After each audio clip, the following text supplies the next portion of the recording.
19. I'm gonna let you be the.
Check.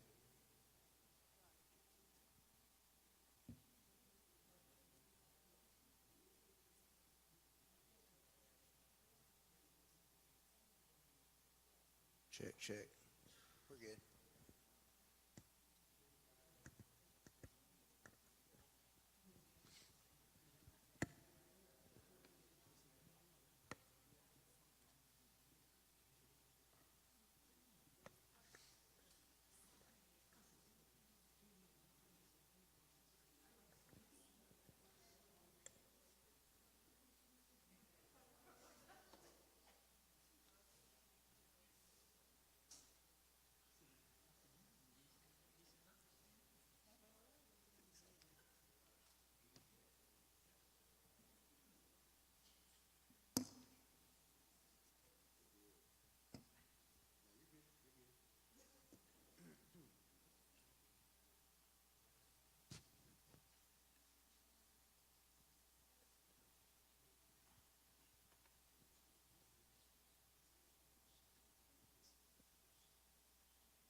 Ready to rock and roll?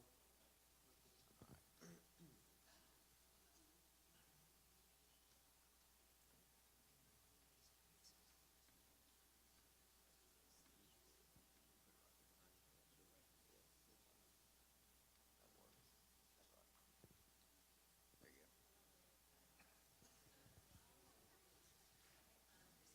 All right, well, we'll go ahead and get started. Thank you for being here tonight.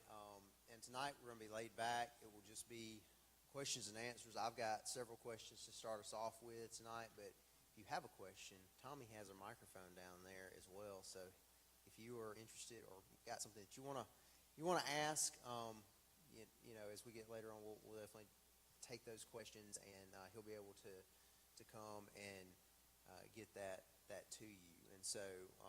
Yeah. As we start, though, in looking at human trafficking, well, first, actually, Riley, just tell us about your experience, how long you've been doing this, what got you into it, all that kind of stuff. So I always thought I was going to be a pastor just for the long haul, and I went to seminary, I checked all the boxes, but I remember getting my first actual collegiate ministry job in West Virginia, and I was at a historically black college and university, and it was there where one of the dean of the students, he looked at me and he said, "You can preach the gospel. That's all well and good, but what does it look like to demonstrate the gospel? What does justice look like? What does mercy look like?" And that started me down a path. Then I took my students to a conference called Passion, where we were learning about human trafficking. We were learning that people around the world were impacted. But then we learned something I wasn't ready to learn. We learned that everyone in that arena, whether we knew it or not, we were also part of the problem. You see, you can't be part of the solution till you own the fact that you're part of the problem. And that could be the food you buy, could be tainted by slavery and murky supply chains. It could be the clothes you wear. If you consume pornography, that could be part of it. There are so many ways that we can create demand. And I just remember just feeling broken. And I was like, "God, I'm sorry, I didn't know." And I hadn't done anything like wild. I was a pastor, But at the end of the day, I had been part of this. And I think all of us to some degree are. And I said, "God, I'm sorry." And then right after that, I felt this calling. And so I ran from it. I don't know if you've ever done that with callings. I have. And you fast forward about a year, and there was a perfect storm that happened in my life. I was in a relationship that ended. One of my best friends on the planet was dying of cancer, and my job was basically going the way of the buffalo. So I didn't really know what to do in that moment. And I was mad at God, but I was also confused. And so I went to spend the last 5 days with my friend before he went on. And I remember sitting in the basement trying to understand what was happening. And I was reading a book called Death, the Last Enemy. And surprisingly, it was uplifting because it said this. It said, "One day you will die." Cool. That's great. And then everyone will come to your funeral and they will remember you. And they'll eat bad egg salad sandwiches, and then they'll go to the next thing. And then a few years later, they will die. People will remember them. And then those people will die. And you will be forgotten within 3 to 5 generations. It was the most uplifting and challenging thing I'd ever read, because now I all of a sudden realized I've got one shot at this and I'm running away from it. And so at that point I said, "God, I'm going to follow you even if that means I start raising support." So I started raising support, sold everything I owned, moved to New York to fight human trafficking, even though I didn't know what it was. And it was there in 2012 that I moved there, knowing that I was supposed to start something, but not really knowing how to do it. And God was faithful with the next steps. Well, what is human trafficking? How would you define human trafficking? Yeah, so when you hear human trafficking, it conjures up a lot of images, doesn't it? You think, well, these people are being kidnapped, or they're being sold as sex slaves, or they're being chained to radiators and such. I mean, maybe, but a lot of that is just sensational imagery that has been used to capture your attention so that you'll buy into a movement. And if that's what you're looking for, you're probably not going to see it. Because human trafficking is the exploitation of vulnerability for commercial gain. Whether it's for sex, labor, or domestic servitude, people with power and status exploit people with less power and status. See, traffickers will do an action. In any definition of human trafficking, especially if you look at the United Nations definition, there's an act, a means, and a purpose. The act could be the recruitment, transfer, transportation, harboring, or receipt of persons. So that's the action. You could be recruiting someone into trafficking. If you're doing that, that's trafficking. You could be harboring someone, keeping them there till the coast is clear. You could be receiving someone, whether you paid for their services or not. That's being part of it. So you'll hear about these human trafficking stings in Alabama, or nationally, and you'll hear a wild assortment of people who get arrested. In my book, I talk about, my book Vulnerable, I talk about 2 pastors in Tennessee who were arrested for human trafficking because they patronized someone who was in prostitution. They were sex buyers, and they were pastors, but they bought sex, and that person was underage, and they were arrested in the sting. And so it could be receipt, transfer, harboring. It could be those actions, recruitment. But there's also a means. So you have the action, then there's the means. Force, fraud, and coercion. Someone could be forced to do something by threats of physical violence, or they could be beaten unless they do that. But here's the thing. Traffickers know that that's not the best way to turn a profit. Like if the person that you have commodified or turned into a product is beaten up all the time, it's not really going to make you much money. So force may be a threat, and it can be used. I've seen traffickers and pimps who did use force. They're called guerrilla pimps. But a lot of the ones that are really making the money, they're Romeo pimps, and they use fraud. And it may be that the person's in a fraudulent relationship. It could be that I have a friend who lived in Indonesia, and she came over looking for another job, trying to get away from what was happening in her country. She was going to work in the hospitality industry. But then when she landed at JFK Airport, she was taken to a brothel rather than a job recruitment office. There's fraud. And then there's coercion. If you don't do what I say, I'm going to put this video I made of either us or this other person online. And that happens a lot. It's called revenge porn. A lot of times, people who I know who've been trafficked, they'll have this moment that they thought might have been real, or it could be a recorded assault. And it's put on there because the person said, if you don't do what I do, or what I tell you to do, this is going to go up. Or I've heard this one, I'm going to tell everyone in the church what you did, who you really are. And then the purpose is for sex, labor, domestic servitude, or the trafficking of organs. And so someone could be trafficked into pornography or prostitution. They could be trafficked to work in the fields, picking the soybeans, picking the oranges, doing construction work, doing door-to-door sales. There's a lot of that. And in emerging nations, they could be trafficked for their organs as well.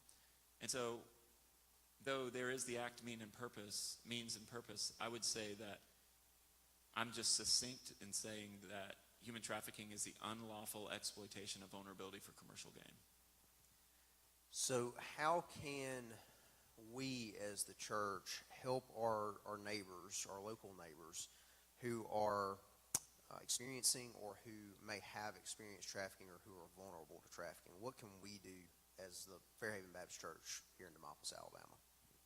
It's all about where you start, right? So if you're looking for something, this is why I said the thing about you find what you're looking for. So if you're stuck on sensational images, you're going to miss trafficking when it's right in front of you. I promise you that.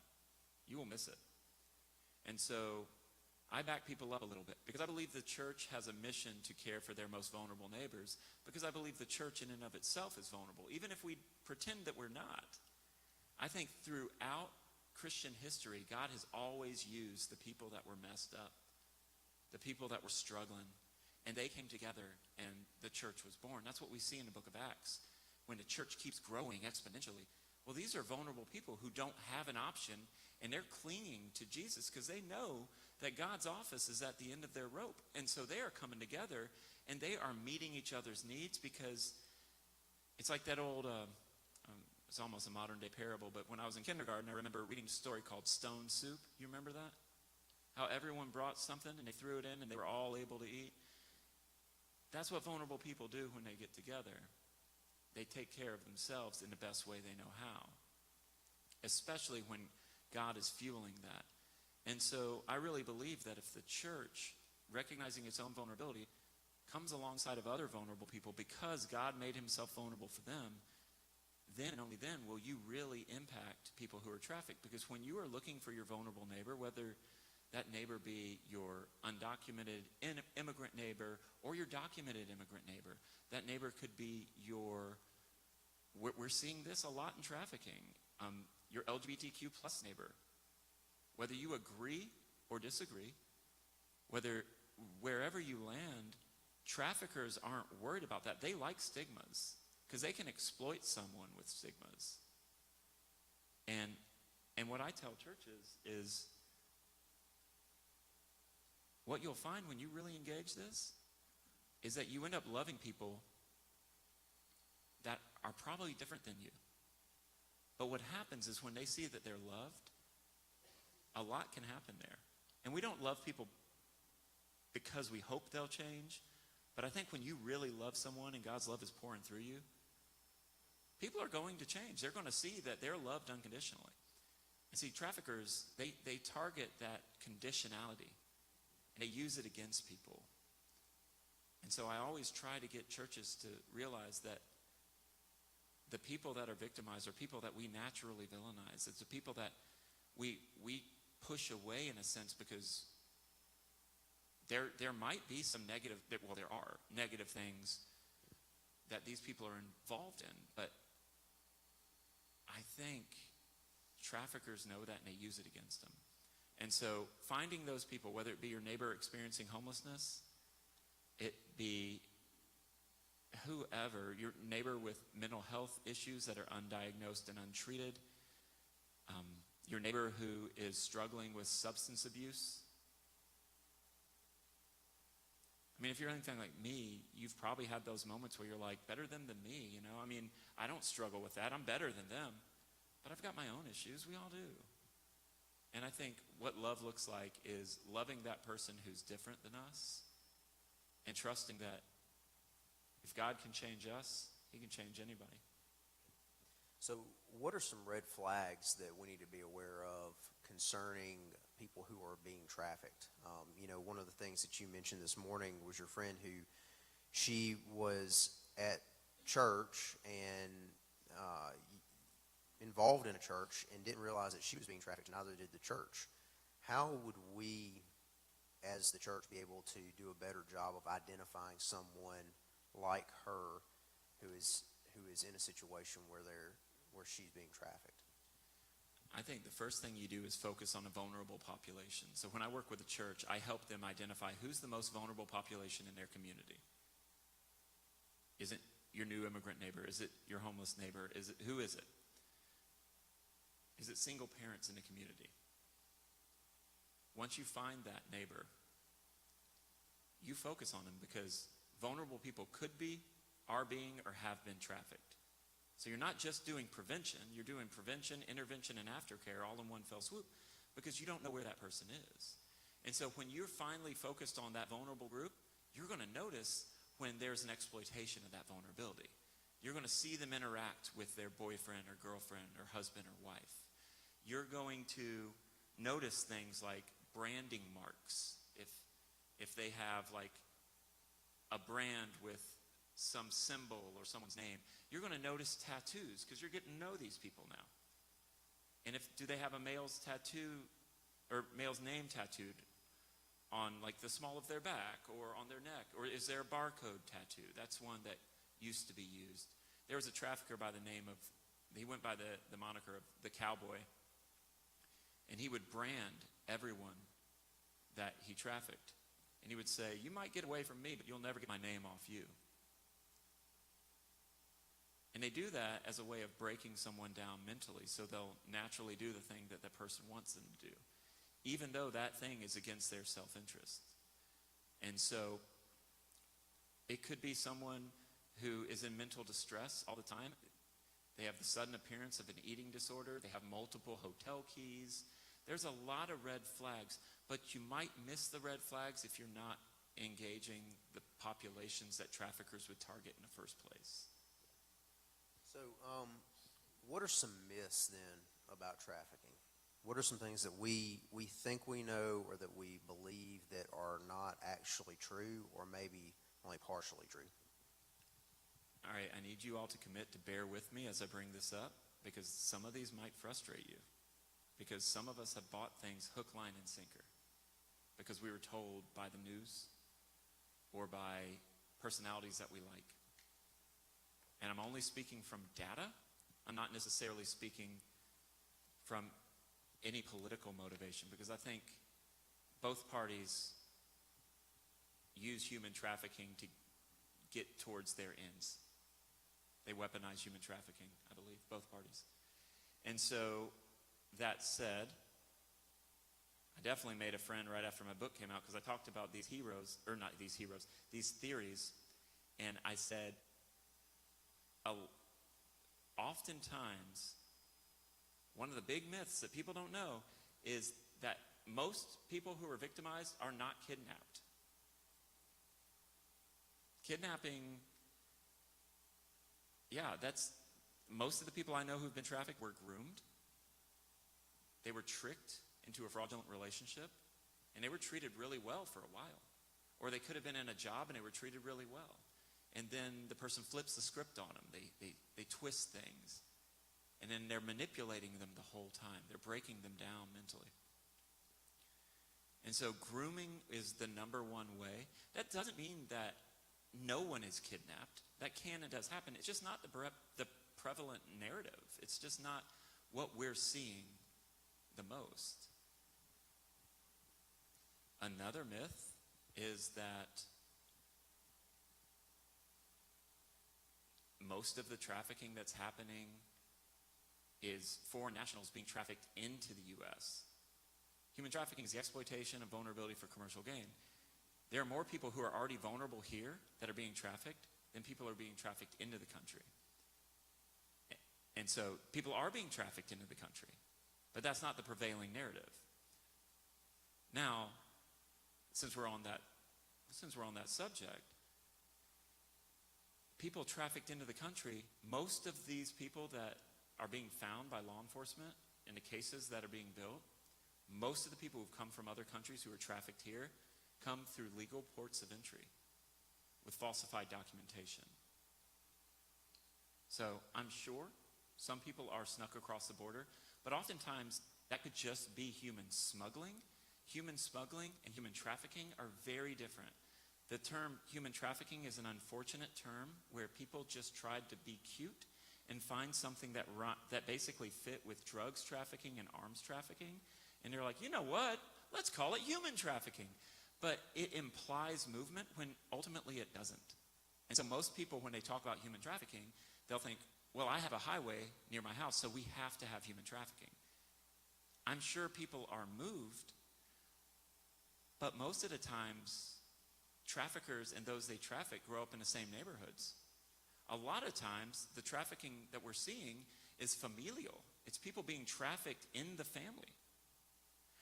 You're not going to believe this, but I've worked with groups where I had a deacon's wife come up to me once, and she said, I was trafficked by my husband to people in the church. I had another woman say, I was trafficked by my nanny to people in the church when she was watching me and I was a kid. And so yeah, I'm sure people are trafficked through porous areas, and I'm all for strong borders. But what we're finding is people are trafficked right under our nose, and that's how insidious it is. It's people, they know what we're going to look for, and they know what we're not going to look for, and they become what we're not going to look for. And that's why I say we got to focus on vulnerability. I'm trying to think of another one. So that deal that came out, was it Wayfair, about like people's names were in there, and they're like, if you ordered this, you were buying someone who's trafficked. No way to prove that. The data did not show that.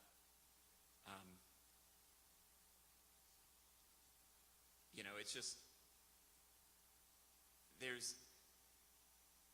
I think it's just really important that no matter what, we follow the data. Yeah. And so,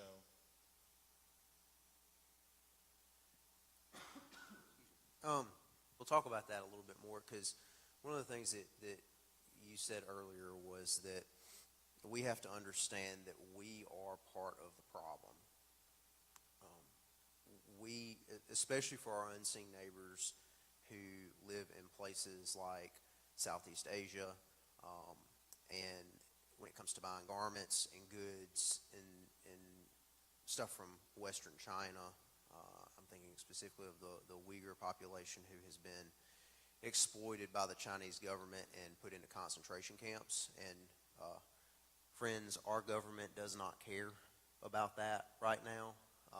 They just don't care. And how do we help in that area? What can we do individually? What can we do collectively to be able to see improvement in supply chains when it comes to human slavery in particularly the garment industry and the food industry and things like that? So people will ask, where are all these people who are being trafficked? And I would say that they are hidden in plain sight right behind your assumptions. When we assume that everyone has the same freedoms that we have, we miss the mark because we do not know what people are carrying, but we also don't know who could be exploiting people. And so when you think of supply chains, man, supply chains are so hard to track. There's one thing that you can do to figure out, at least get a ballpark of how many people are being enslaved to give you the life that you enjoy. It's called the Slavery Footprint, slaveryfootprint.org. And you go on there and you fill out a little survey, and I have every student fill it out because I want them to see that the things we buy could be tainted by slavery.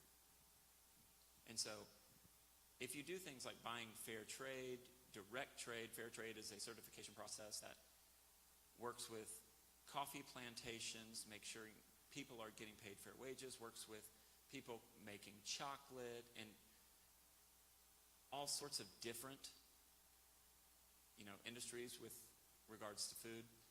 Direct trade is like a relationship between a company and the people producing the goods. These are labels that you get on your product. Like oftentimes we look at whatever we buy, we read the nutritional label to see how it impacts us. But these labels are put on there to show you how it impacts other people. And so I think doing Slavery Footprint, reading the labels, and there are apps out there where you can take a picture of a barcode to see what happened and all that. And you could do that. But I think if you want to take a step towards this, and I'm not going to say that we'll all do it perfectly, but if you want to take a step towards this, look for things that are fair trade, direct trade, locally produced, repurposed. And if there's a company that you really like, Google the name, like I'll give you one, Temu, T-M-M-U, supply chain, human trafficking. Just Google, put those in a Google query, see what comes up. Because I think if you do that, you're gonna see something. Because for us, we have this view, I know I have, I've had it, like this idea that thriftiness is next to godliness, but that's nowhere near a proper definition of stewardship. Stewardship is when we use God's resources in a way that honors God and our neighbor. And so it stands to reason that you may pay more money for something because you know that the person that is making that product, your unseen neighbor, is being cared for. One other thing when it comes to this, and this is something that we saw in New York, and I want to tell a story, and I want you to share your thoughts on this. So one of the things that we saw when we were in New York was we would go through Chinatown, or even in the Upper West Side, in Queens, and we would see there are a lot of these massage parlors around Manhattan, around all of the boroughs. And as we were discussing that one night, you pointed out that a couple of years ago, the New York Times wrote an article that said there are 250 Starbucks throughout New York. Now, it seems when you're there that there's a Starbucks on every corner, okay? They are everywhere. There are over 1,200 massage parlors in New York. And would you share Nathan's story about what they discovered with the massage parlors there in Ridgewood, Queens, a couple of years ago, and how you were involved in that? So when I started Let My People Go, I started a pilot project in 2016, and I wanted to bring pastors from all sorts of backgrounds, all sorts of denominations around a table and spend a year with them talking about these ideas, because if these ideas didn't work, I didn't want to push forward. I didn't want to assume that I knew everything. So Nathan was one of the pastors that was part of the original group. I'll never forget him calling me one day. He's freaking out because he realized that he did a coat drive to meet the needs of vulnerable people in his community, because that's what we're about, focus on vulnerable people. And this was a young woman from Central Asia. She just moved to the area, and he had a lot of foreign nationals living there. Gives her a coat. She's just excited to tell him where she got a job. She got a job in a local massage parlor next door. Now, you got to understand, not every massage parlor is illicit. But the illicit ones try to mask themselves to look like the ones that are normal. And sometimes people who want to buy sex will go into the normal ones and try to push someone to do illicit activities. So he doesn't know that there's anything like dodgy with this, and he's like, okay, fine. Like, it's great. I'm excited for you. A couple months later, someone in his church says, hey, there's a brothel on our Facebook page, our community Facebook page. So he clicks the link and immediately wishes he hadn't, because he sees the woman to whom he gave a coat in a provocative pose. And he calls me, he's like, what do we do? Well, part of what Let My People Go does is we work with churches to help them create a congregational approach, not a program in their church, but we want to help everyone in the church do something rather than nothing. And so we want to help the church recognize and respond to vulnerability. So when we go into a church, we look at, hey, what are you already doing? Let's kind of graft this line of thought into everything you're already doing. So it's not a huge lift, but it's a slight tweak on what you're doing so that now you can recognize and care for vulnerable people better. But to do that, you need to collaborate with local stakeholders who are already doing the work. Oftentimes these stakeholders are local law enforcement, local social services, local nonprofits. And you work with them not only to identify the most vulnerable population in your community, and we have a community needs assessment that's in the Let My People Go handbook that's available for free on our website, lmpg.org. But once you identify the vulnerable population, you find the organization that's working with that population and you partner with them. So Nathan's like, what do I do? And I said, this is where we collaborate with local law enforcement. So he goes, he has a couple of meetings. The police chief is so excited that someone actually cares. So he pulls out all the stops. He says, you know what we're going to do? We're going to park a car right in front of that illicit massage parlor. Because if it's not illicit, it shouldn't affect business. But if it is, people are not going to go in there. And Tyler told me this week that he was told by someone at the church that there's a sign back there that says, you cannot buy sex here. It's a big sign in the back of the place. Today there is. Yes. Not at this time, but no, now not then. Yeah. But what was funny was one person, a pastor, noticed one person who was vulnerable. They contacted and collaborated with one police chief. And then after a couple of months, 28 illicit massage parlors were shut down in Ridgewood, Queens. And then someone in New York came up to me and they're like, hey, you're into this human trafficking thing, right? I'm like, yeah, I am. And they said, so, I was talking to this person, I was talking to a friend at a coffee shop, and I overheard these two guys talking, and the guy said, I can't even buy sex in Ridgewood, Queens anymore because they shut all the places down. That was just one person noticing one vulnerable neighbor. What would happen if we noticed one vulnerable person and we got to know them a little bit? And we got to know them enough to where we could see that they were being exploited, because that's what Nathan did. But the thing about illicit massage parlors is they're a little easier to spot, but every community has a form of exploitation. Some communities have street prostitution. Some people are trafficked online through different avenues. But it's all there. It just looks differently in every community. And one of the things too, even though this story is one that specifically deals in sex trafficking, the vast majority of, and you may have the exact statistic, the vast majority of trafficking that occurs is for labor, correct?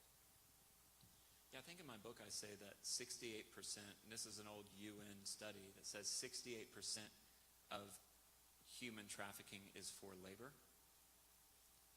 And that was a big difference that I noticed in the UK, is everyone I talked to in the UK was very focused on forced labor.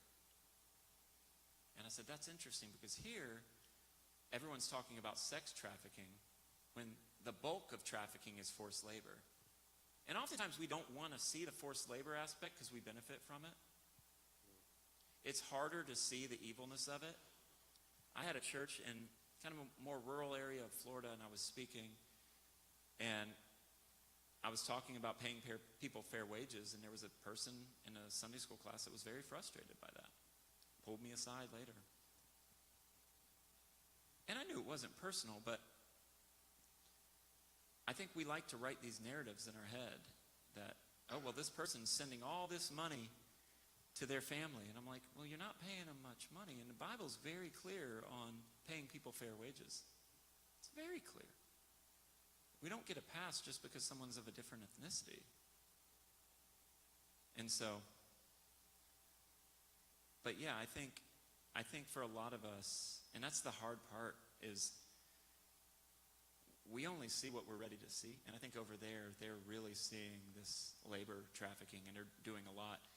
And we're on our way to that. I think people are really seeing it, and people have been fighting really hard. Like the Immokalee workers movement in Immokalee, Florida, there were so many people trafficked basically to pick tomatoes, and they took a stand and said, all of these fast food chains are using tomatoes that have been picked at the hands of forced labor.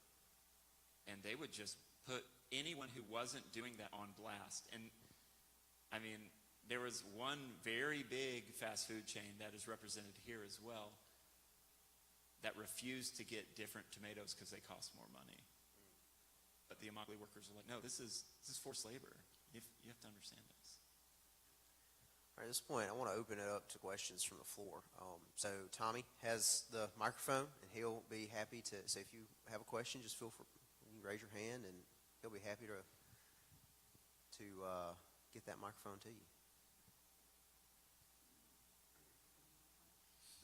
As a parent, what are some signs that we can look for? I know with the internet and with children and stuff like that, you see a lot more of stuff like that. Is there some things that we can look for? I know we always think it's never going to happen here in our town or whatever, but it does.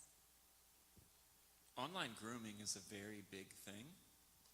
And just because you meet someone on an online game or something like that doesn't mean that they are who they say they are.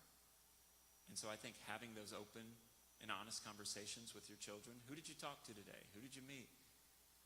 Having access to their internet activity is important. There are apps too for parents that they can track that. But really, I think a lot of this it comes down to communication and trying to resist the urge to be the cool parent and be, always loved and always the friend of your kid, when ultimately, like being their parent in a moment and doing a hard thing and say, I don't feel comfortable with you talking to this person, or, like having those conversations is very important. What would be some apps to piggyback off of that? What would be some apps that you know of, or software you know of, that parents could use to be able to track what their kids are doing online? Because we all know that our kids, sometimes we love our children love us, but they don't always want us to know their business, especially as they grow into middle school and high school? What would be some things that you could that we could utilize as parents to put onto our kids' devices to be able to help with that? Well, I'm looking it up right now because it's not coming to mind.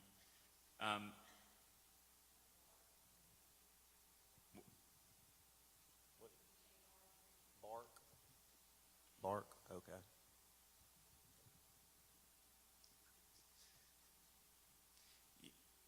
Yeah, there's a lot. I think honestly, if you just Google it, I'm just running through a bunch of them right now. If you Google it, you will find some. Yeah. But it's oftentimes you can find it like in monitoring software, like a Covenant Eyes, that kind of thing. And different monitoring softwares can have family plans. But yeah, like I would say that would be one just to Google, because nothing's really necessarily coming to mind, because they're always creating new ones. I saw a list about a month ago, and it was like 10 to 15 new apps that I'd never heard of. And so there's always something better coming out. And so I think if you Googled how to prevent online grooming of my children, like it's worth Googling, but how to prevent online grooming of my children, you would find like, or apps to prevent online grooming of my children, you're going to find a ton of things. If we suspect somebody is being trafficked, what are the steps we need to take? I mean, do you confront the person? Do you confront the trafficker, or do you just go to the police, or what's the steps? No, I think that's great. I think it's always a complicated moment when you think that someone could be trafficked. I think the first thing to do is to continue a relationship with that person and keep having conversations. Keep being a safe person for them. Because at some point, they are going to realize that everyone else in their life has wanted something from them, but you don't. Being a community that would be willing to receive them even though they're messy. I think that's step one. Step two would be to call the human trafficking hotline, and they could give you tips in that moment of, you give them actionable intel and say, hey, this is what I saw, here's some red flags, this is what I'm nervous about. You tell them all that, and they could build a case, and then they would give that information to someone who's actually getting results in your area. Not every law enforcement branch, nor police precinct, nor sheriff's department is trained at the same level on human trafficking as others. And so it never hurts to go with the national database who is connected to different, connected to people who are making the right moves. And so that phone number is 1-888-3737-888. And you could also, 1-888-3737-888. You could also text BEFREE, B-E-F-R-E-E, with anything that you're seeing. And they will talk to you. You can also reach out to them and say, what should I be looking for? Because I think I saw this. It gave me the old uh-oh feeling. I didn't feel right about it.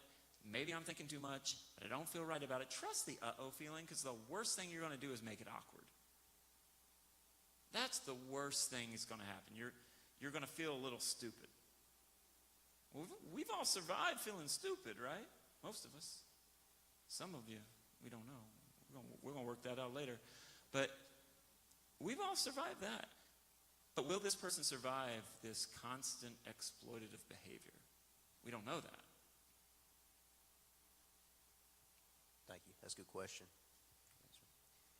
Any other questions that we have?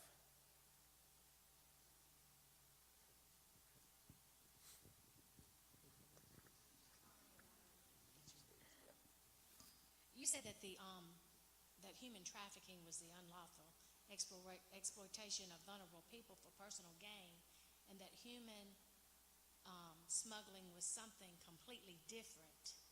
What's the definition? No, I would say human smuggling and the term human smuggling and the term human trafficking are very different.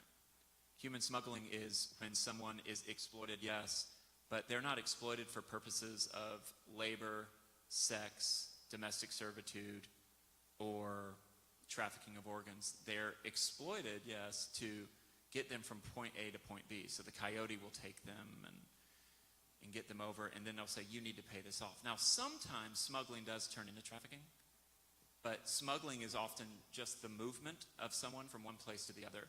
Trafficking is for sex, labor, domestic servitude.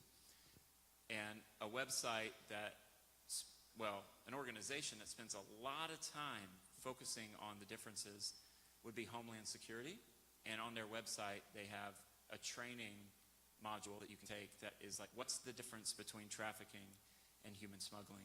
And I think ultimately, I mean, the person I interviewed for my book was the former ambassador at large to monitor trafficking in persons for the Obama administration, a guy named Ambassador Luis Dubaca.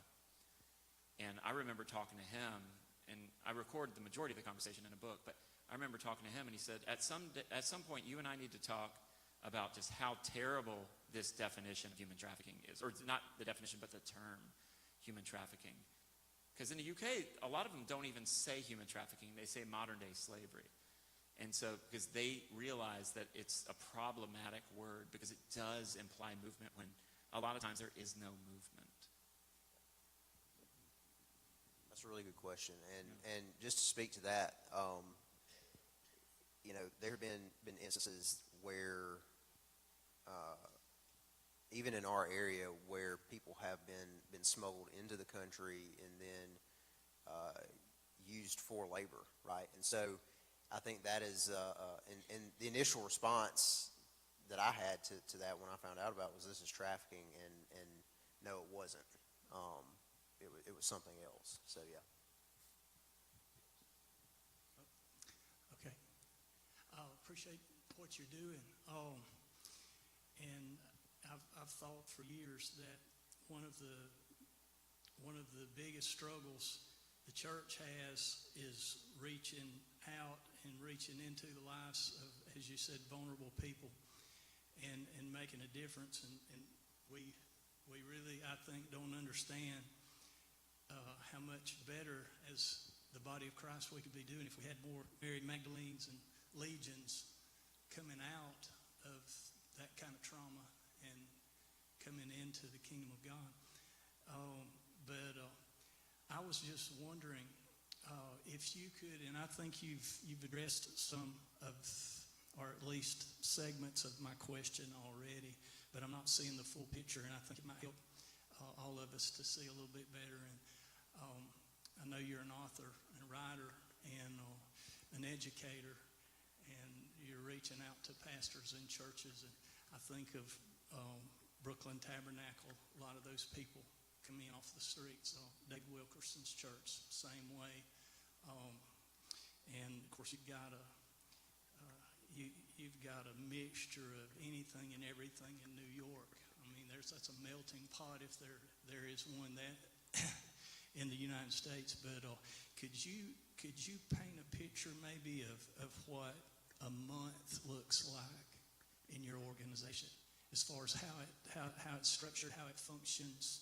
And I know it's also always based on needs and sightings and recognition of those needs, and pulling, as you said, people in who address what your findings and are accustomed to dealing with things of that nature. But I know human trafficking is probably the number one largest source of criminal activity worldwide. It's overwhelming. And here in the state of Alabama, we have, if you pull up alabama.com and read the news, I mean, there's people being busted from Huntsville to Mobile on a regular basis of, just traffickers, even here. We have it in this town. We've had it on the interstate up here. It's a big thing here on I-20. But could you tell us how your organization actually functions to reach in and pull those people out on a regular basis? Yeah, so the mission of Let My People Go is to empower the local church to fight human trafficking by loving those most vulnerable. And so really giving the church the resources and tools to equip and empower them to care for the people that could be, are being, or have been trafficked. And so what that means is we're not coming into a church and saying, we want to help you by, we're going to create a human trafficking ministry at your church. No, that's not what we do, because I don't think that's actually going to have the biggest impact. Yes, you will get 5 volunteers who are dedicated, and they'll be amazing. But the church as a whole won't bat an eye because they won't see how it connects with their lives. So I go into a church and I work with the pastoral team and I say, give me 5 to 7 people in your church who've worked with any vulnerable population and are passionate about vulnerable people. Could be a Sunday school teacher, could be a law enforcement officer, could be a nurse, could be a school board official, could be a teacher, could be someone who's working at the local restaurant. But they see people, they've noticed things, and they want to do something. You get those people around the table. Then and we have curriculum for this, because that's what we do. We resource and train. And so that group does a community needs assessment, whereby they're going to local stakeholders, local nonprofits, local social services, local law enforcement, local school board, even local stores and restaurants, and they're talking to those in charge, and they're saying, who's the most vulnerable person, like population in this community? What are the needs that you're seeing? What are the gaps between services? How have you partnered with churches before? And so that team that we work together to create, every one of them is going on 4 or 5 interviews, and they bring it back to the team and they say, hey, here are the 5 questions that we worked through. Here are the answers. Let's talk about them. And then another person does the same. Another person does the same.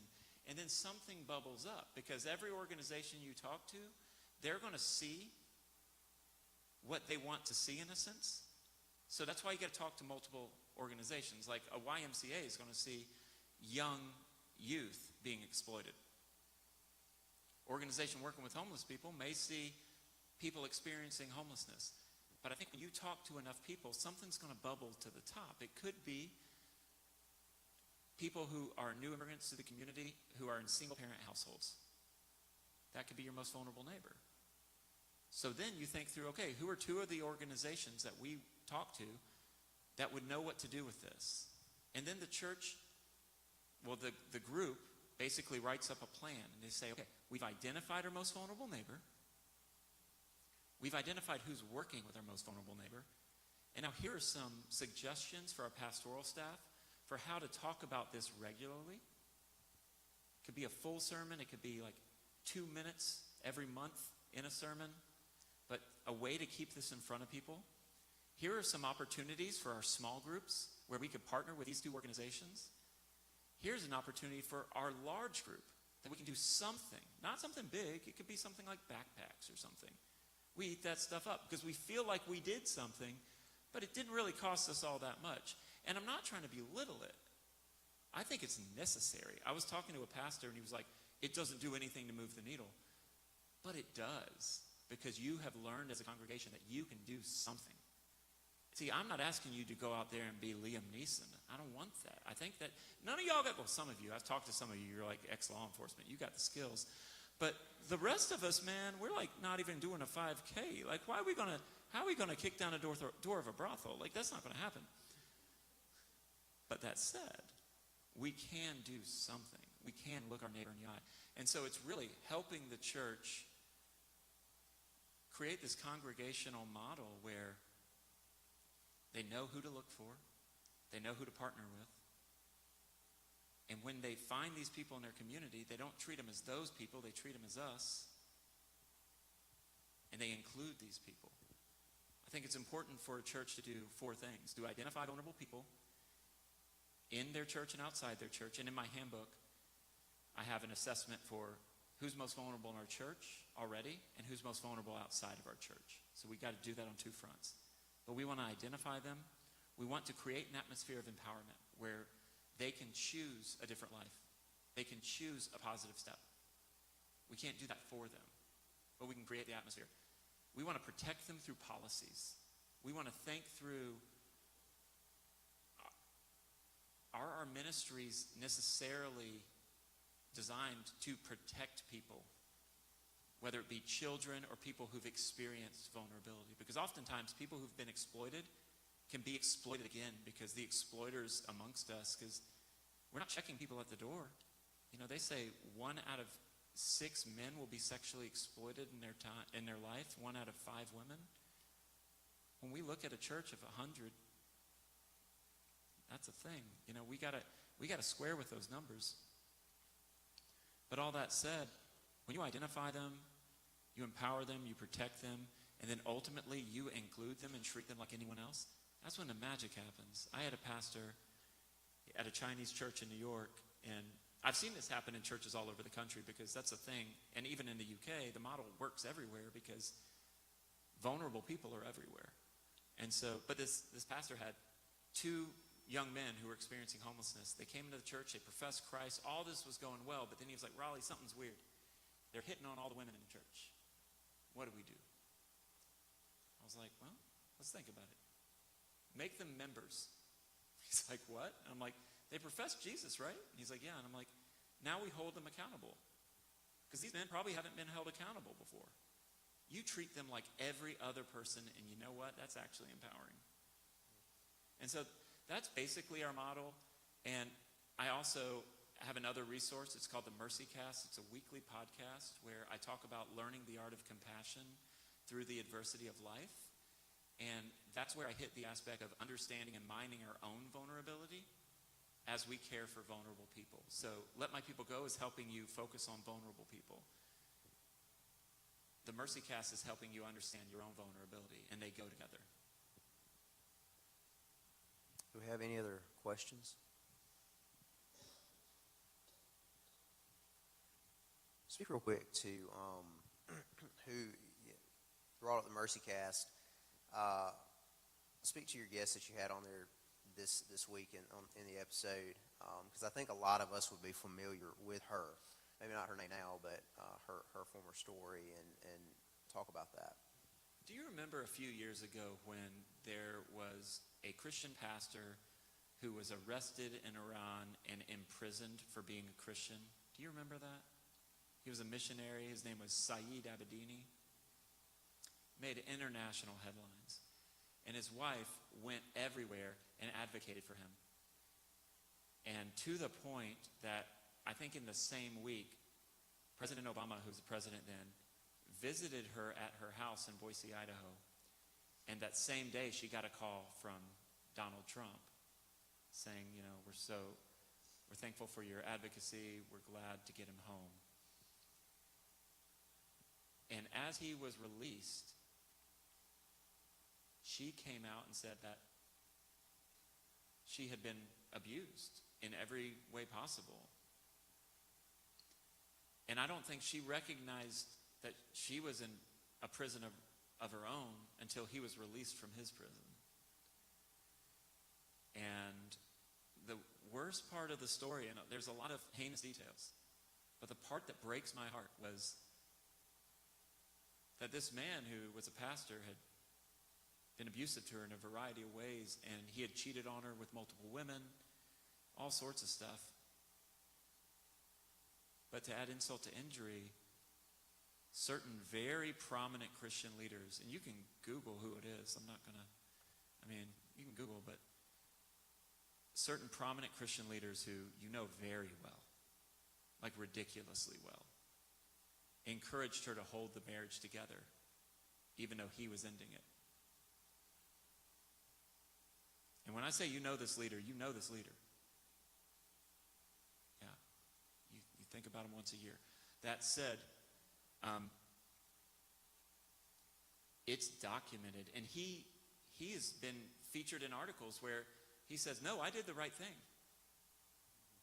And it's just, so I had her on the podcast to talk about her experience and dying to our false self. Because she said, if I would have played ball, I would have had the private jets like a lot of these Christian leaders. I would have had the money.